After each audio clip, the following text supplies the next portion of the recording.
Are you proud to be Hispanic? Hispanics in Florida now have the first Hispanic car license plate in the United States. Be a proud Hispanic. Put the Hispanic plate on your car. I want to be a doctor. I want to be a scientist. I want to be an engineer. I want to be a police officer. I want to be a professional dancer. By getting the Hispanic plate for your car, You will support scholarships and community programs. The Hispanic plate is available at any Department of Motor Vehicle office. Call now at 321-277-0850 or visit HispanicAchievers.org. I've always had my own style. Yes, she definitely had style. But in fashion merchandising at Sanford Brown, I learned how to make it a career from industry professionals like Miss Cooper, who was really supportive. Textiles, design, marketing.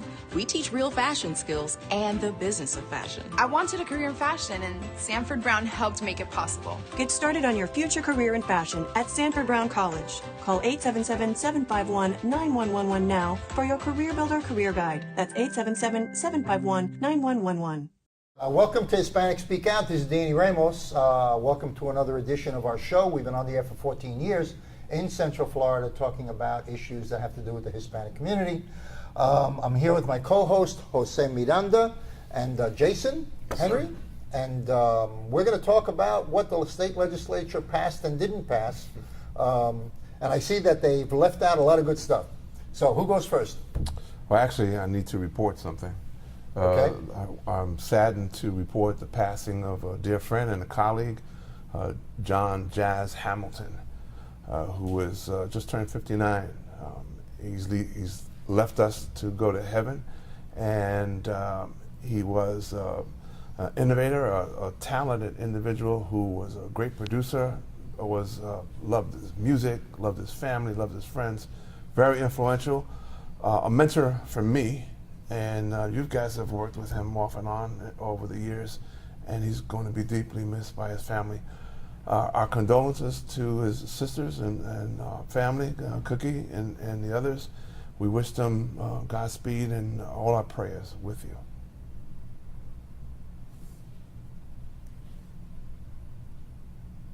Okay. Thank you, Jose. All right, so let's get moving on the state legislature. Lift off. Yeah, so the session ended its 60-day meeting this past Friday in Tallahassee, where we get together to discuss different bills. As Jose and I were talking off air, the only thing they are required to do when they actually go to Tallahassee is to pass a budget. That's the only thing they have to do. They can go up there for 60 days, debate bills, and not pass a single thing. As long as they pass a budget, that's the only thing they have to do. Everything else is just an outlier. But there was a lot that happened, as you saw with some of the information that you read about it. The biggest things was that there was a $500 million tax cut enacted with the latest budget, which was $77 million. And voucher expansion. Where did that $500 million get cut from? This is, well, we had a surplus. This is the first time we've had a surplus since the recession hit back in 2007, 2008. We had a surplus in the state of Florida. We did. We had a surplus in the state of Florida, and Governor Rick Scott said that he wants to give some of that money back to his constituents, to the people of Florida. I want you to hold on, relax. don't fall out of your chair. Right? He wants to help, as my dear friend John would say. Okay, but he gave $500 million, the whole $500 million? $500 million tax cuts. He took it out of somebody's hide. Okay. Supposedly. Okay. But there was a lot. Voucher expansion. If you are in favor of public education, fully funding public education, expanding the Florida Tax Credit Scholarship Program to a lot of students is not going to be one of the big things that you're going to champion coming out of session, because what they originally wanted to do, and when I say they, I mean Republicans, and this isn't disparagingly against them, but they wanted to use sales tax dollars to help fund that program. They wanted to lift the income tax credit, or they wanted to expand that credit so that more students would have access to the program. In essence, it's a voucher. Let's just say, your son or daughter is in a public school that's failing. You want to take them out, put them into a private school that's in your community. You would potentially qualify for this if you meet a certain income requirement. So on one hand, you have a lot of parents, students, teachers that are saying, I don't want this because it's taking away from public education. Yeah, it's undermining the school, that particular school. And on the other side, a lot of parents are saying, well, these schools are failing, so why wouldn't I want to give my child a better education? But why don't you try to fix it instead of throwing it out? Because well, a lot of them said that they have. that they have tried to fix it. Listen, in the Choice and Innovation Subcommittee hearing on voucher expansion, it was lively, it was healthy, it was a lot of debate surrounding this. And the way that it was framed is that this is going to help a lot of low-income students, a lot of African Americans get out of failing schools and into But who's something going to be better. left in that school? Other students who do not qualify or who their parents choose to. So leave they in get that the students that don't qualify stay on the Titanic, Sure. while the ones that do qualify get in the Yeah. lifeboats. But you know what? This isn't just, we're taking, 500 students out of the school. This could just be 1, 2, 3, 15 students out of the school.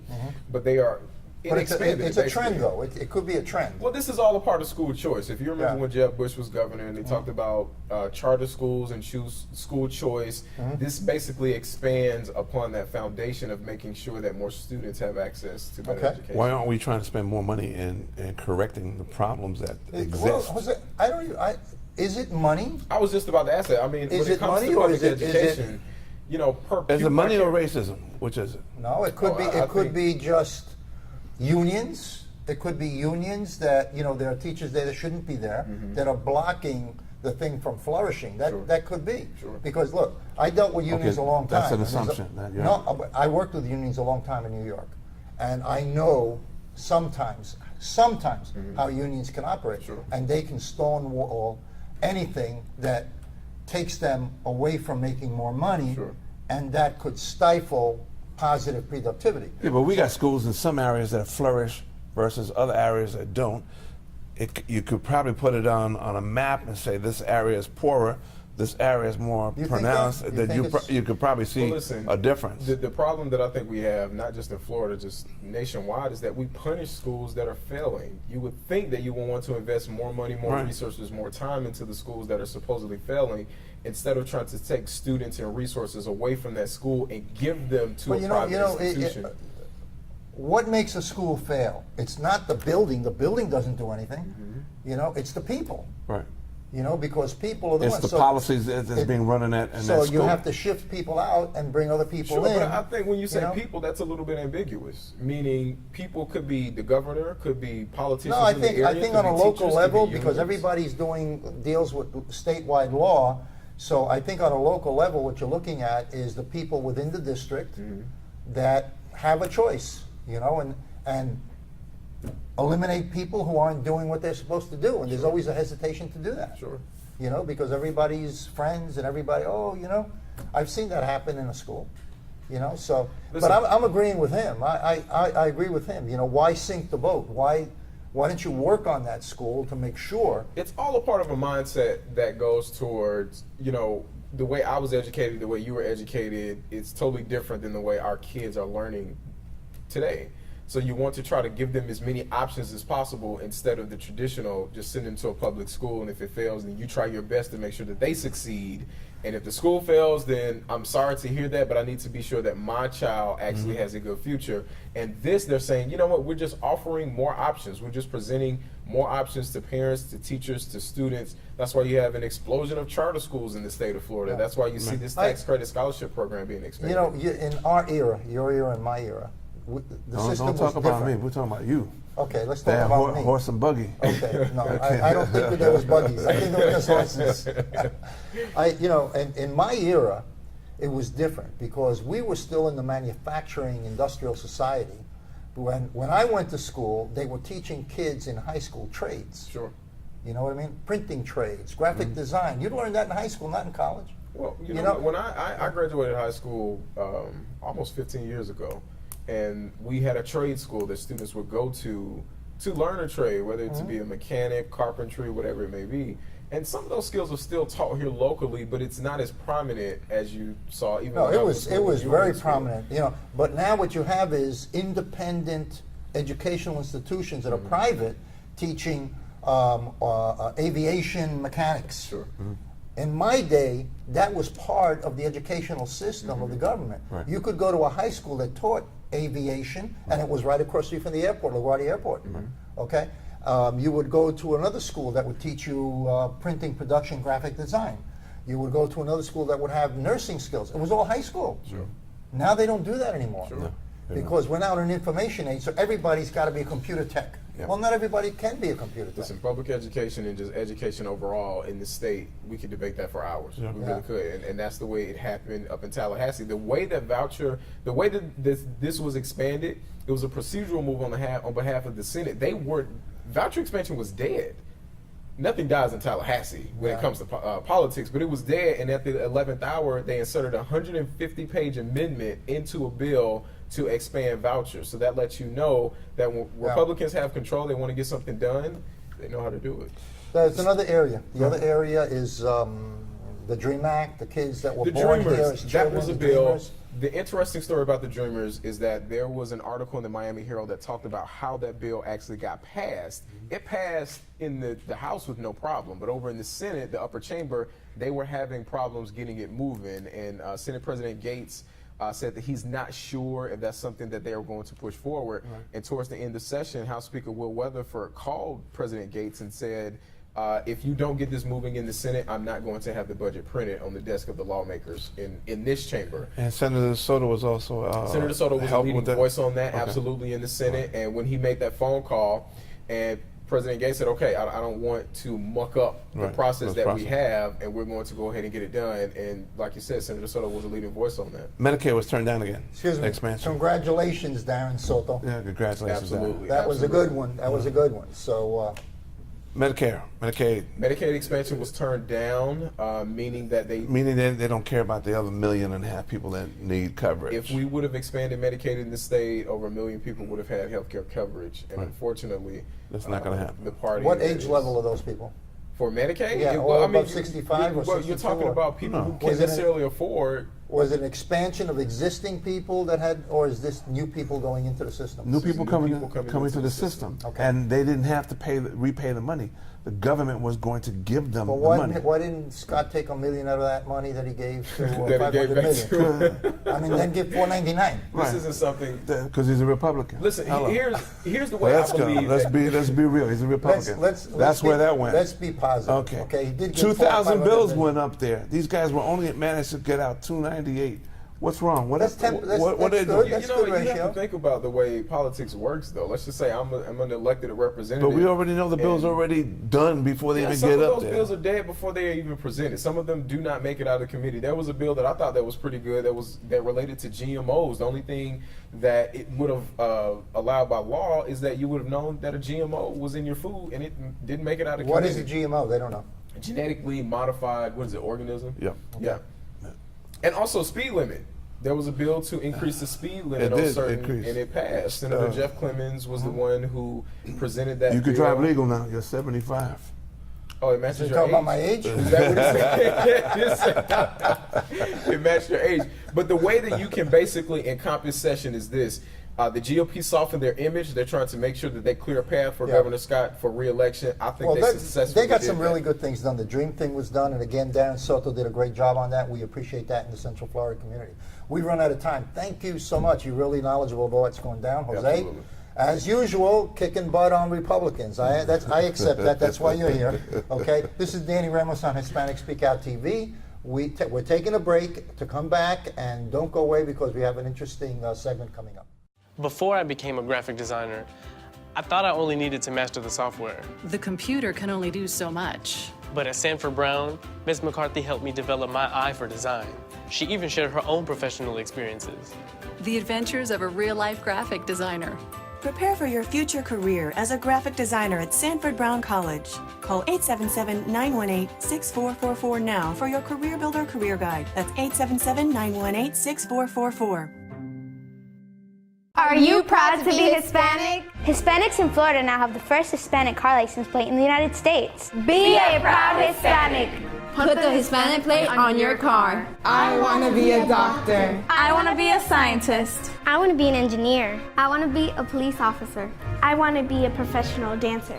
By getting the Hispanic plate for your car, you will support scholarships and community programs. The Hispanic plate is available at any Department of Motor Vehicle office. Call now at 321-277-0850 or visit HispanicAchievers.org. I've always had my own style. Yes, she definitely had style. But in fashion merchandising at Sanford Brown, I learned how to make it a career from industry professionals like Miss Cooper, who was really supportive. Textiles, design, marketing, we teach real fashion skills and the business of fashion. I wanted a career in fashion, and Sanford Brown helped make it possible. Get started on your future career in fashion at Sanford Brown College. Call 877-751-9111 now for your Career Builder Career Guide. That's 877-751-9111. Hi, I'm Jose Miranda. This is Hispanic Speak Out. Welcome back to another segment.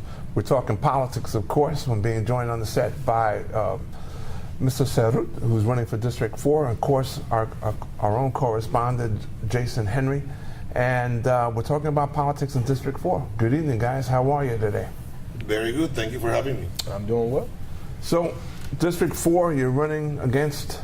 Jennifer Thompson. And you're running for politics because you have nothing to do at home. And why? Why are you running?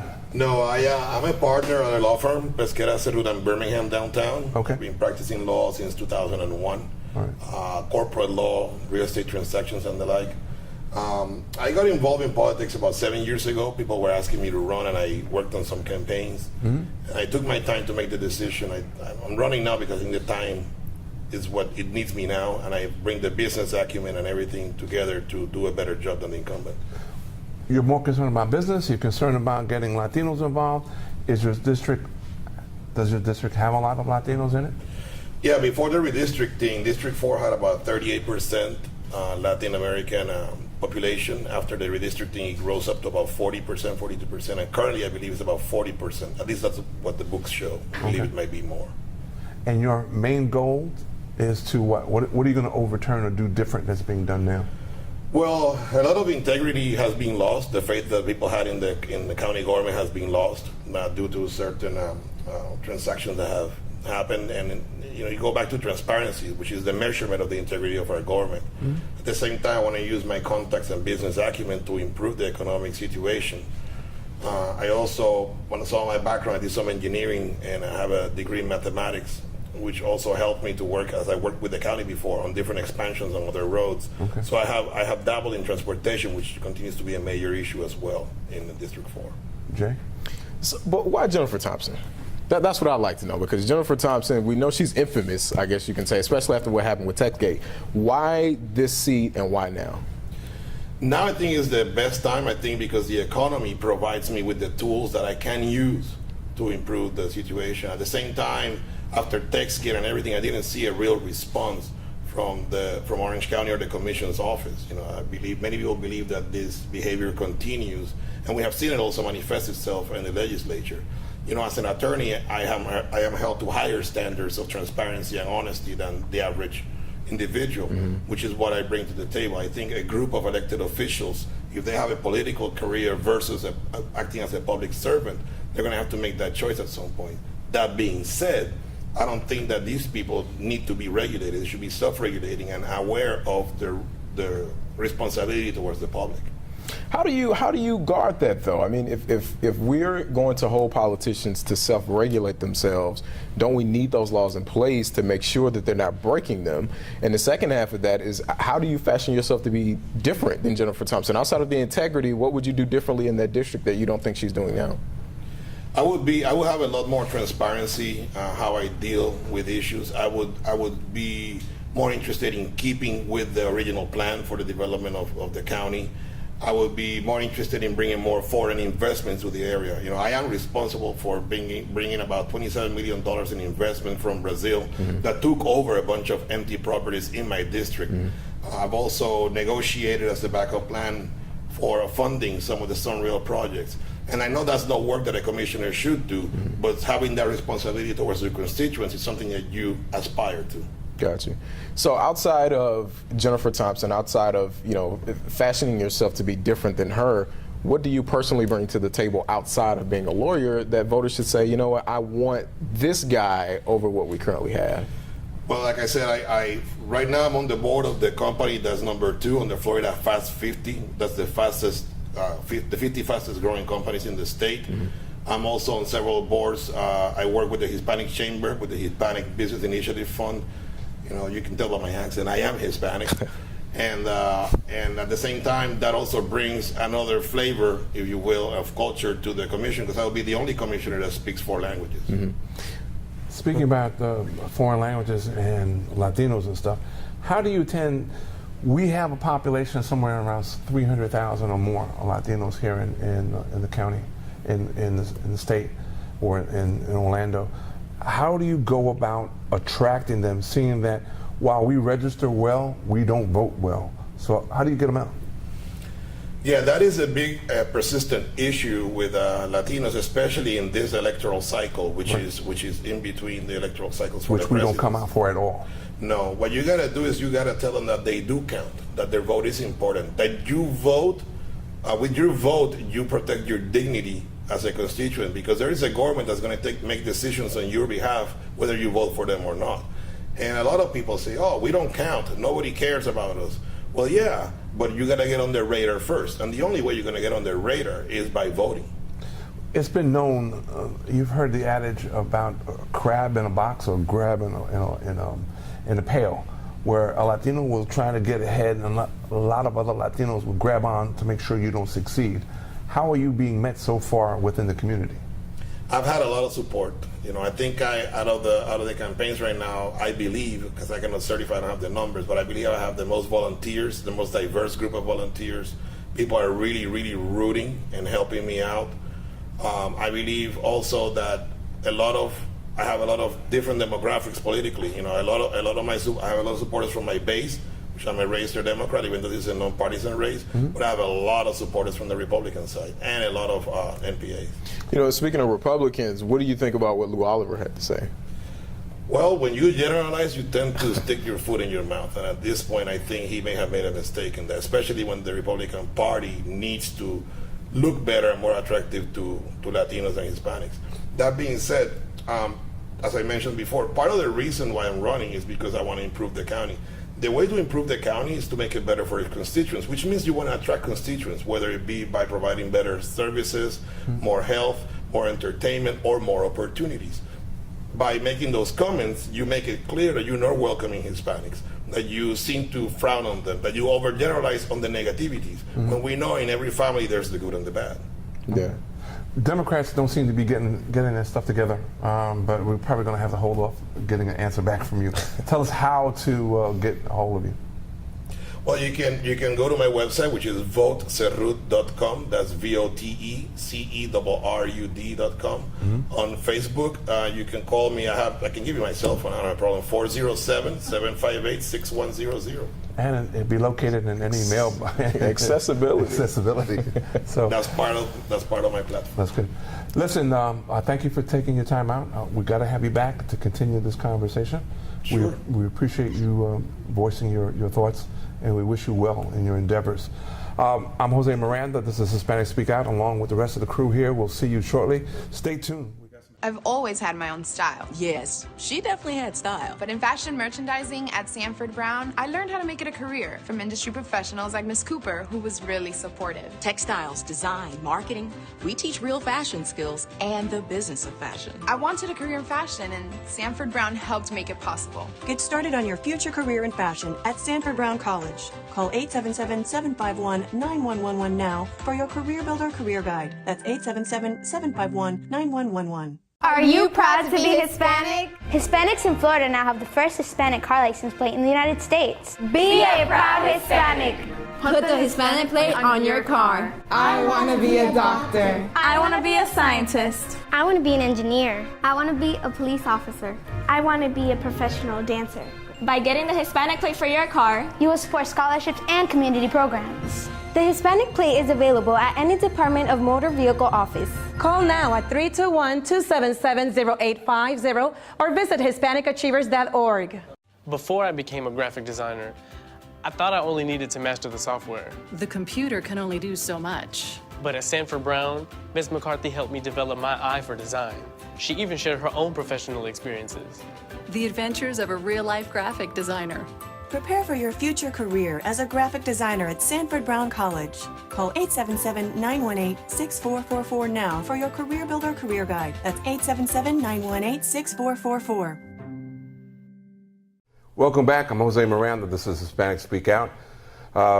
We're talking politics, and joining us right now for our segment is Jorge Matos, and you're running for District 2, Seminole County Commissioner. Welcome. Thank you. So why and you have a lawyer's background, I understand, right? No, I'm not a lawyer. I've worked with law for a long time. I used to be a deputy sheriff for a long time before that, so I know how it all works. Why the leap from law enforcement to politics?